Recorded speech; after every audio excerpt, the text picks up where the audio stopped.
Praise the Lord, hallelujah. Zion வேதாகம ஆய்விற்கு அன்போடு கூட இயேசு கிறிஸ்துவின் நாமத்தில் உங்களை வரவேற்கிறேன். இன்றைய தினத்திலும் நியாயாதிபதிகள் புஸ்தகம் அதிகாரங்கள் 4 முதல் 6வது அதிகாரங்களில் உள்ள வசனங்களை தியானிக்க சர்வவல்லமை தேவன் நமக்கு கிருபை பாராட்டுவாராக. நியாயாதிபதிகள் 4வது அதிகாரத்தில் இதோ தெபரால் என்ற ஒரு தீர்க்கதரிசியை ஆண்டவர் பயன்படுத்திய காரியத்தை குறித்து நாம் பார்க்க முடியும். கர்த்தருடைய பரிசுத்த நாமத்திற்கு மகிமை உண்டாவதாக. அந்த தெபராலின் நாட்களிலே கர்த்தர் ஆசோரில் யாபீன் என்னும் கானானி ராஜாவின் கையிலே இஸ்ரவேலை விற்று போட்டார். ஏனெனில் இஸ்ரவேலுடைய காரியங்கள் தேவனுடைய சமூகத்திலே அது பொல்லாப்பாய் காணப்பட்டபடியினாலே இதோ பிரஜாதியான அந்த ராஜாவுடைய கையிலே ஆண்டவர் ஒப்பு கொடுக்கிறதை குறித்து பார்க்கிறோம். அவனுக்கு ஒரு தளபதி இருந்ததை குறித்தும் அந்த மனிதனுடைய பெயர் சிசேரா என்று சொல்லப்பட்டிருக்கிறதை குறித்தும் பார்க்கிறோம். அந்த சேனாதிபதிக்கு சிசேரா என்று பெயர். அவனுக்கு 900 இருப்பு ரதங்கள் இருந்தது. இஸ்ரவேல் புத்திரரை 20 வருஷம் கொடுமையாய் ஒடுக்கினான் என்று எழுதப்பட்டிருக்கிறது. இந்த சிசேராவை மேற்கொள்ளும்படி இஸ்ரவேல் ஜனங்கள் தேவனை நோக்கி முறையிட்ட பொழுது தேவன் சித்தம் கொண்டார்.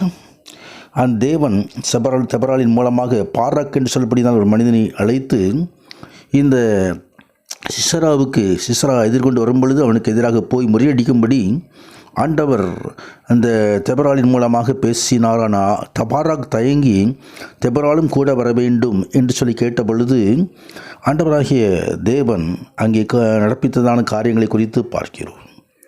சிசரா பலர் எதிர்ப்பு தளங்களோடு வந்தாலும் தேவன் இஸ்ரவேலருக்காக யுத்தம் பண்ணினார். சிசரா பின்னிட்டு ஓடி அங்கே யாகேல் என்று சொல்லப்படிதான ஒரு ஸ்திரனுடைய வீட்டுக்கு போகும்போது அந்த யாகேல் ஒரு கூடார ஆணியை எடுத்து கையில் சுத்தியை எடுத்து அந்த சிஸ்ராவை மடங்கடிக்கிறதை குறித்து பார்க்கிறோம். ஆமாம், சத்துருமானவனை நமது காலங்களில் அசிக்கப்படுகிற கர்த்தர் நம்மோடு உண்டு. இந்த யாகேல் ஸ்திரீகளுக்குள் ஆசீர்வதிக்கப்பட்டவள். இதோ சத்துருடைய கிரியைகளிலே ஜெயம் எடுக்கும்படியாக கர்த்தர் கிரியை செய்கிறார். தொடர்ந்து 5வது அதிகாரத்திலே தேவனுக்கு மகிமையாய் தெபரால் பாராக் அவர்கள் பாடின ஒரு பாடல் கீதத்தை குறித்து இங்கே கொடுக்கப்பட்டிருக்கிறது. தெபராலும் பாராக்கும் பாடின பாடல் தேவனை துதித்து பாடிய பாடலாகும். இஸ்ரவேல் தேசத்தார் மேல் அவர் காட்டிய இரக்கத்துக்காகவும் நீதியான செயல்களுக்காகவும் அவரை துதித்தார்கள். பழையப்பாடு முழுவதிலும் பரிசுத்தவான்கள் இருதயபூர்வமாக முழு இதயத்தோடு தேவனை துதித்து பாடுதல் தேவனுடைய ரட்சிப்பு செயலுக்கு நன்றி தெரிவிப்பதாகும். ஆம், புதிய பாட்டு விசுவாசிகளும் தேவன் அவர்கள் மீது காட்டும் அன்புக்காக நாம் அவரை துதித்து பாட வேண்டும். கர்த்தருடைய பரிசுத்த நாமத்திற்கு மகிமை உண்டாக. துதியின் சத்தம் எழும்பும்போதெல்லாம் கர்த்தர் தன் பிள்ளைகளோடு அவர் வாசம் பண்ணுகிறார். துதியில் மத்தியில் வாசம் பண்ணுகிறவர் அவர். ஆம், துதியில் மத்தியில் வாசம் பண்ணுவது மட்டுமல்லாமல் தன் பிள்ளைகளை விடுவிக்கிறார். எல்லா பொல்லாத கிரிகளிலிருந்து அவர் விடுதலை தருகிறார். ஆம், ஆண்டவராய் தேவன் கூட இருப்பதற்கு தாவே பயக்கிற யாவரும் இப்படியே அழிய கடவர்கள் அவர்கள் அன்புக்குரியவர்களோ வல்லமையோடு உதிக்கிற சூரியனைப் போல இருக்க கடவர்கள் என்று சொல்லி அவர்கள் பாடினார்கள். தேசம் 40 வருஷம் அமைதலாக இருந்தது என்று எழுதப்பட்டிருக்கிறது. தொடர்ந்து 6வது அதிகாரத்திலே கிதியோன் என்று சொல்லப்படுகிறதான ஒரு மனிதனை ஆண்டவர் அழைக்கிற காரியத்தை குறித்து வேதம் தெரிவிக்கிறது. மீண்டும் இஸ்ரவேல் புத்திரர் கர்த்தருடைய பார்வைக்கு பொல்லாப்பை செய்தபடியினாலே அவர்களை மீதியானியரின் கைக்கு ஒப்பு கொடுத்தார். மீண்டும் இஸ்ரவேல் ஜனங்கள் தேவனை நோக்கி கூப்பிடுகிறார்கள். அப்பொழுது ஆண்டவராய் தேவன் தூதனை அனுப்பி தூதனானவர் வந்து அங்கே மீதியானுடைய கைகளுக்கு தப்புவிக்க முடியாத கோதுமை ஆலைக்கு சமீபமாய் போரடித்து கொண்டிருந்த கிதியோனை ஆண்டவர் சந்திக்கிறார்.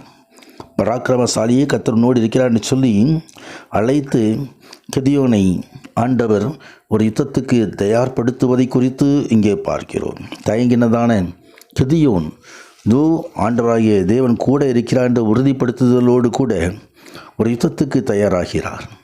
ஆமாம், ஆண்டவர் நம்மோடு கூட இருப்பார். நான் விட்டு விலகுவதும் இல்லை, உன்னை கைவிடுவதும் இல்லை. நேசிக்கிற நேசர் அவர் நம்மோடு இருந்து அவர் யுத்தத்தில் வெற்றி சிறக்கிறவர், நமக்காக யுத்தம் பண்ணுகிறவர், ஜெயக்கொடி நமக்காக ஜெயக்கொடியானவர் யெகோவா நிசி நம்மையும் நடத்துவார். ஆம், இந்த கிதியோனுக்கு கொடுக்கப்படுகிற அழைப்பு நமக்கும் கொடுக்கப்படுகிறது.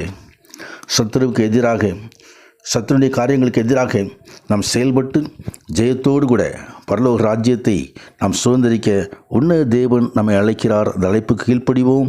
கர்த்தர் மகிமையான ஆசீர்வாதங்களை அருளி செய்வாராக. உங்களுக்கு எதிராக எடுக்கப்படும் இந்த ஆயுதம் வாய்க்காதே போகும் என்று சொல்கிற கர்த்தர் மகிமையான ஆசீர்வாதங்களை செய்வாராக. ஆமேன், ஆமேன்.